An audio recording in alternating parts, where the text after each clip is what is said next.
Dibandingkan ke Iran jauh-jauh dan lokasi konflik juga lebih baik kan menyiapkan paket kebijakan ekonomi nih.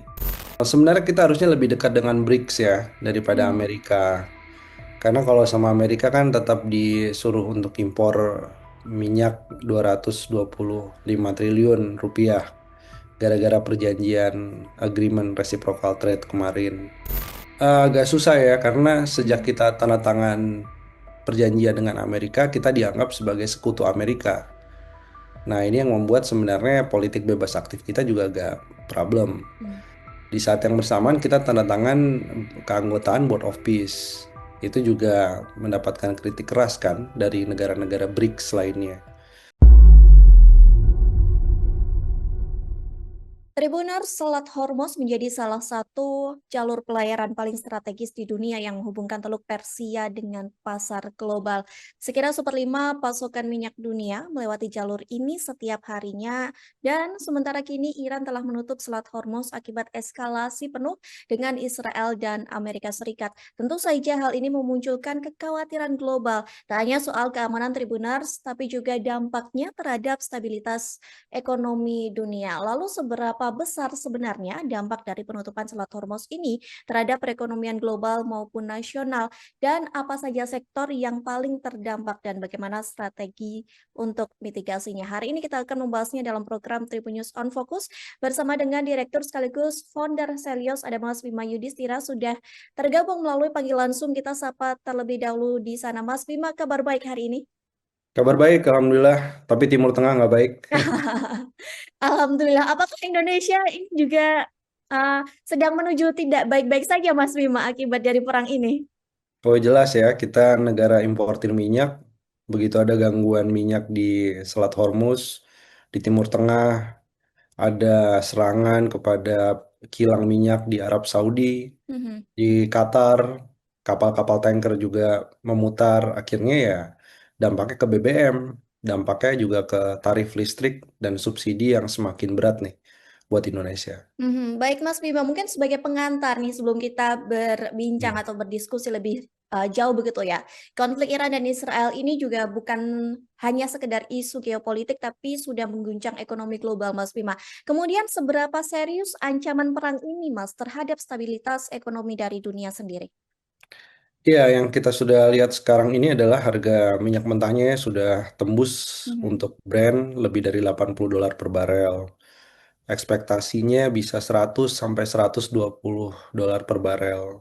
Sementara kalau dilihat ya, krisis minyak ini kan mengingatkan pada tahun 70-an, pada waktu terjadi konflik di Timur Tengah juga.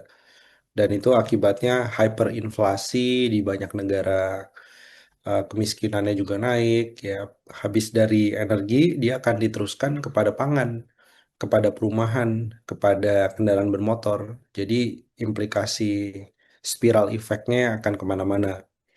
Kemudian juga pertanyaannya adalah seberapa lama nih konflik yang ada di Iran ini. Kalau konfliknya terus berkepanjangan dan ada invasi dari segi fisik ya, jadi di darat akan ada pasukan-pasukan yang dikirim oleh Amerika Serikat untuk invasi di darat, berarti makin lama makin panjang ini bisa lebih buruk daripada Rusia Ukraina. Karena Rusia Ukraina aja minyak mentahnya $120 per barel. Kalau sekarang lebih banyak negara yang terlibat dan penghasil minyak semua ini, maka efeknya bisa lebih dari $120 per barel. Waduh, itu udah nggak ada opsi lain tuh. Apa opsinya? Mungkin bisa pemadaman bergilir listrik, bisa SPBU kehabisan stok. Jadi banyak berebut stok minyak dan harganya memang mahal. Baik, seperti tadi yang sudah di-bridging oleh Mas Bima begitu ya, harga minyak yang terus Hmm. melonjak begitu dan pasar keuangan juga yang bergejolak. Apakah ini bisa dibaca Mas Bima sebagai sinyal awal krisis dari ekonomi global baru? Resesi akan dipastikan ya terjadi paling lambat semester kedua 2026. Karena di saat yang bersamaan memang kondisi ekonomi global banyak yang mengalami penurunan. Eropa masih belum oke. Sebagian Asia juga masih melambat. Ya kecuali India, kecuali Vietnam. Tapi sebagian negara lainnya juga pertumbuhannya sedang melambat. Jadi memang ada tekanan sebelum adanya perang Amerika dengan Iran, ekonomi memang sedang tidak membaik. Kinerja ekspor, surplus perdagangannya pun turun. Kalau konteks Indonesia, tadinya kita berharap sih Amerika lagi ribut-ribut begini kan ada dana asing yang akan masuk ya ke negara berkembang ke Indonesia. Tapi yang terjadi justru sekarang nih dana asingnya nggak mampir ke negara berkembang, tapi mampirnya ke emas batangan, mampirnya justru ke dolar Amerika karena dianggap safe haven sebagai instrumen keuangan yang lebih aman. Ini yang membuat Indonesia akhirnya likuiditasnya bisa bisa terganggu. Mhm. Sementara Mas Bima ini pemerintah Indonesia juga disebut ikut terus memantau begitu ya dampak dari perang ini. Hmm. Kemudian kalau secara realistis sektor apa aja sih sebenarnya yang paling terkena imbas, di Indonesia dari perang di Timur Tengah ini, Mas Bima? Kalau yang dirasakan masyarakat langsung ya, yang Mhm. dirasakan itu adalah harga BBM. Pertama non subsidi dulu, ke depan kalau APBN-nya memang nggak kuat, ya berarti BBM subsidi harus disesuaikan, baik solar maupun Pertalite misalnya. Di sisi yang lain juga LPG 3 kilogram ini rentan naik. Nanti Mhm. disparitas harga dengan LPG yang non subsidi akan makin sempit. Kemudian dari sisi pupuk, pupuk ini kan tergantung pada harga gas juga. Jadi kalau harga gasnya naik, harga pupuk juga bakal naik. Nanti harga pupuk naik, harga pangan naik, distribusi naik, beras, kedelai, terutama yang impornya tinggi ya, daging, susu, itu juga bisa beresiko naik. Nah, Indonesia ekspor ke negara Timur Tengah ini juga akan terpengaruh karena Selat Hormuz bagaimanapun juga itu pintu masuk barang-barang Indonesia untuk ke Timur Tengah dan Afrika Utara. Komponen elektronik, komponen kendaraan bermotor, mobil, itu semua akan terdampak dan akan turun. Sawit juga akan turun penjualannya karena sebagian ke Eropa lewatnya juga Selat Hormuz. Baik, kemudian Mas Bima, kalau soal rupiah begitu ya, yang kemudian Hmm. juga mengalami tekanan akibat ketidakpastian global, apakah kemudian perang ini begitu bisa membuat nilai tukar ini semakin rentan, Mas Bima? Ya, saya lihatnya rupiah terhadap mata uang lain ya, bukan Mhm. hanya dolar ya, kecenderungannya memang sedikit melemah. Mmm. Tapi harapannya melemahnya jangan terlalu dalam, jangan ke level 17.000. Kenapa? Karena memang dari sisi tekanan dari perpindahan aset ke dolar Amerika ini terus berlanjut dan perpindahan aset ke emas batangan, kemudian ke perak dan logam mulia lainnya itu juga berlanjut. Jadi memang yang mau masuk ke Indonesia, jangankan Indonesia ya, negara-negara Asia lainnya, itu akhirnya agak rem. Jadi realisasi investasinya agak tertunda, ekspornya berarti penghasil devisanya juga terpengaruh. Efeknya adalah pada stabilitas nilai tukar. Dan impor minyaknya berarti lebih mahal, kita butuh devisa yang jauh lebih besar lagi. Itu pun juga akan berpengaruh pada fluktuasi nilai tukar rupiah. Jadi ekspektasi sih harapannya, kalaupun melemah jangan melemah terlalu dalam ya dan terlalu cepat. Mhm. Karena implikasinya nanti kepada inflasi dari barang-barang yang diimpor. Baik, kemudian Mas Bima, jika harga minyak ini semakin melonjak begitu ya, apakah APBN Hmm. Indonesia ini juga berada dalam, posisi aman atau justru sebaliknya, terancam, Mas Bima? Kita coba bikin simulasi, Mhm. setiap 1 dolar per barel minyak harganya naik, maka APBN belanja pemerintah pusat itu akan bertambah Mhm. 10,3 triliun. Jadi kalau naiknya sampai 120 dolar per barel harga minyak mentah, estimasinya APBN akan melebar atau butuh tambahan anggaran 515 triliun rupiah. Jadi memang angkanya nggak kecil, angkanya besar. Karena kompensasi subsidi ke Pertamina, ke PLN, ke BUMN lainnya itu akan naik. Ya kecuali tadi opsinya menaikkan harga ya. Cuman kan daya beli masyarakatnya nggak siap. Jadi memang APBN-nya dalam kondisi yang sangat berat. Di saat penerimaan pajak, rasio pajaknya juga rendah. Dan kalau berutang untuk menutup defisit bukan waktu yang gampang.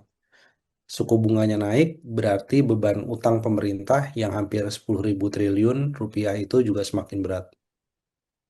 Baik, Mas Bima, ini kan Bapak Presiden Prabowo Subianto begitu ya juga mulai aktif nih merespon situasi global. Dari sudut pandang ekonomi sendiri, seberapa penting sebenarnya langkah diplomasi Indonesia saat konflik besar seperti ini? Bahkan kemarin Pak Prabowo sempat mengatakan gitu ya melalui menterinya bahwa Pak Prabowo siap untuk ke Tehran dan melakukan menjadi mediator begitu antara Amerika Serikat, Israel dan Iran. Bagaimana Mas Bima menanggapi hal ini?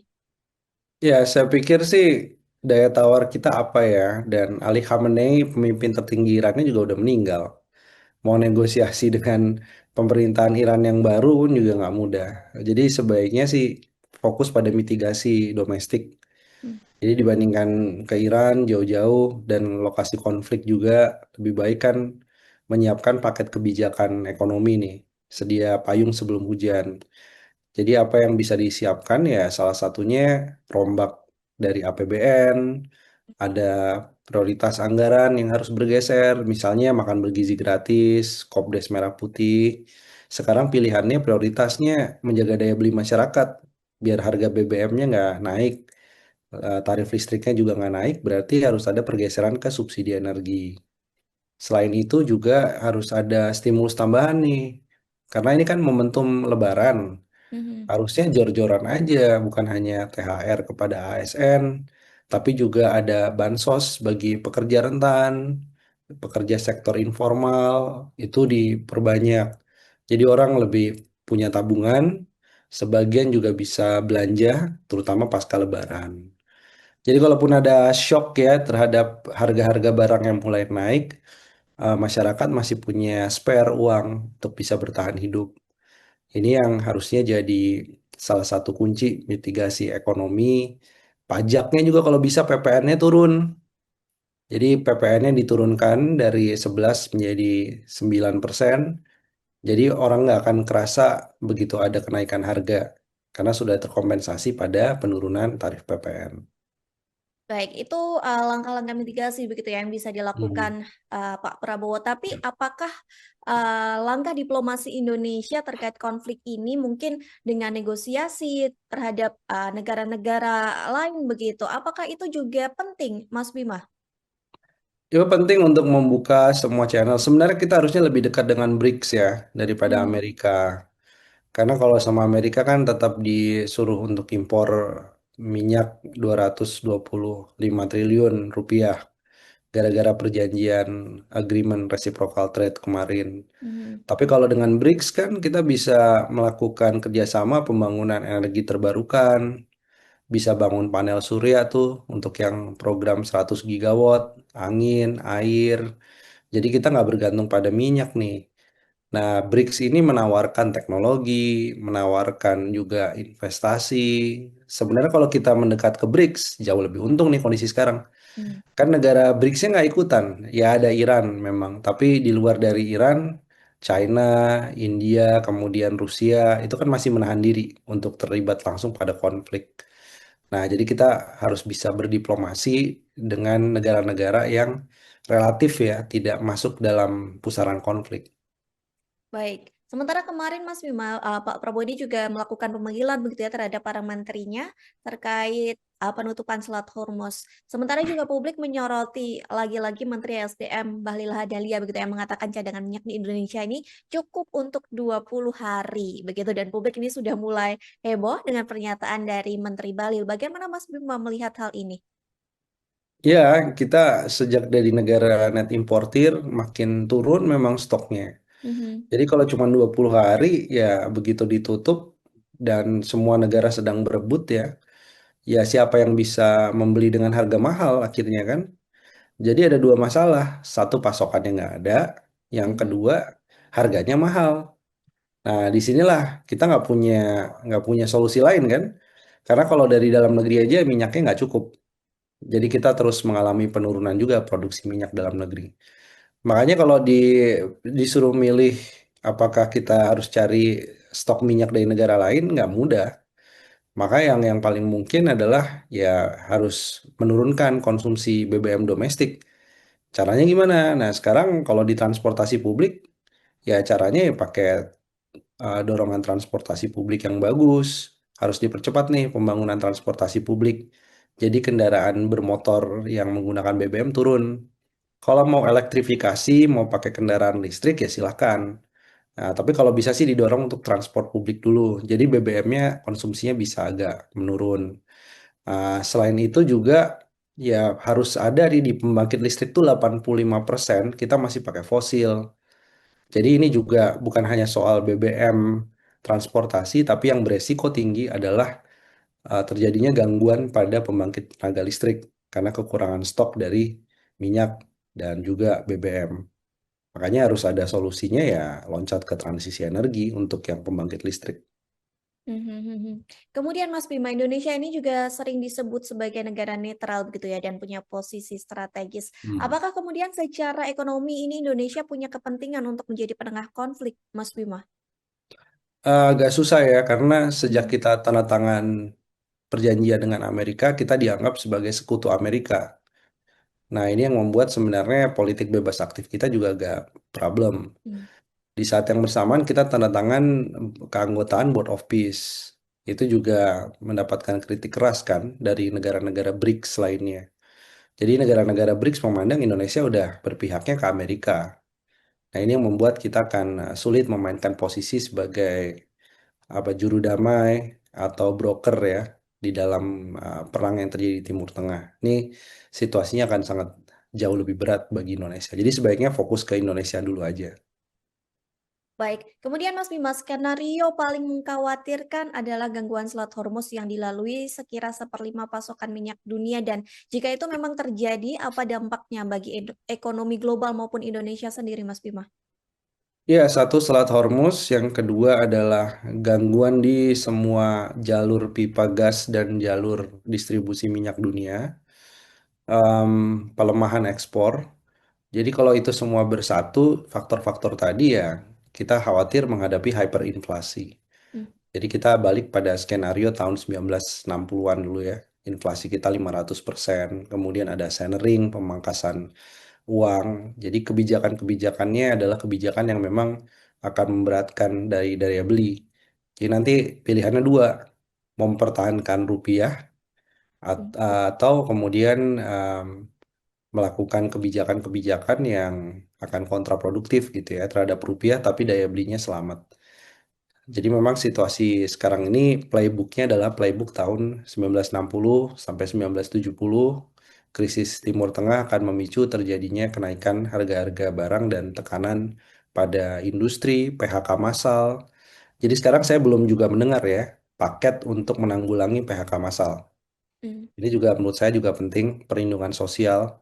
Apakah BPJS Ketenagakerjaannya harus dipertebal, disuntik lagi lebih banyak, atau kemudian harus ada wirausaha, jadi dorongannya lewat KUR yang lebih bagus lagi, atau efisiensi anggaran pemerintah yang selama ini dialokasikan ke MBG dan Kopdes harus di stop dulu, harus difokuskan untuk menanggulangi dampak PHK. Baik. Oke, Mas Bima. Kemudian kalau perang Iran dan Israel ini lebih besar ancamannya begitu ya bagi Indonesia, di mana sektor ancaman yang lebih besar? Apakah terkait energi, keuangan, ataupun pangan, Mas Bima? Semuanya ya. Hmm. Jadi kita kayak sandwich ini. Jadi Hmm. dari bawah tuh yang akan dinekan adalah dari energi, kemudian pangan. Kemudian yang dari atas itu adalah market atau pasar keuangan. Jadi rupiahnya melemah, suku bunganya jadi naik, jadi lebih mahal. Jadi Indonesia posisinya seperti sandwich, seperti semakin terjepit. Nah, ini yang tidak berkorelasi dengan banyaknya lapangan kerja. Masalahnya itu. Jadi kalaupun ada tekanan harga, kalau lapangan kerjanya masih terbuka banyak kan nggak ada masalah. Tapi kalau ini kan nggak imbang. Harga barangnya naik, tapi pendapatannya turun. Nah, terutama dirasakan pada kelompok menengah ke bawah. Baik, mungkin ini terakhir sebagai closing statement juga dari Mas Bima begitu ya, di mana negara berkembang ini biasanya jadi korban pertama dari krisis global, Hmm. dan apakah Indonesia ini sebenarnya cukup kuat untuk menghadapi shock eksternal kali ini dan seberapa mampu Indonesia ini bertahan dalam konflik ini, Mas Bima? Ya, saya lihat beberapa indikator. Yang pertama, defisit APBN kita ini hampir 3%. Jadi artinya memang defisit APBN kalau ada perang berkepanjangan lebih dari 3 bulan, ini situasinya defisit akan melebar di atas 3%. Kemudian juga dari sisi cadangan devisa, ini surplus perdagangan bulan Januari terus turun. Jadi memang akan jadi warning karena kekuatan rupiah kita juga semakin lemah. Terus yang ketiga, perilaku masyarakat nih udah banyak yang borong emas, banyak yang pindah ke giro, nggak lagi ke deposito. Itu menunjukkan bahwa mereka juga mulai berjaga-jaga terhadap situasi ekonomi yang akan memburuk. Baik, terima kasih Mas Bima atas waktu dan kesempatannya. Kita berharap ya Indonesia mampu menunjukkan ketahanan ekonominya di tengah dampak penutupan dari Selat Hormuz yang kini juga menjadi ancaman serius bagi stabilitas ekonomi. Sekali lagi terima kasih Mas Bima. Terima Semoga kasih. kita bisa berbincang di lain kesempatan. Ya. Di akhir kata saya Mariana dan kru yang bertugas pamit undur diri. Terima kasih dan sampai jumpa. Download Tribun X sekarang. Menghadirkan lokal menjadi Indonesia.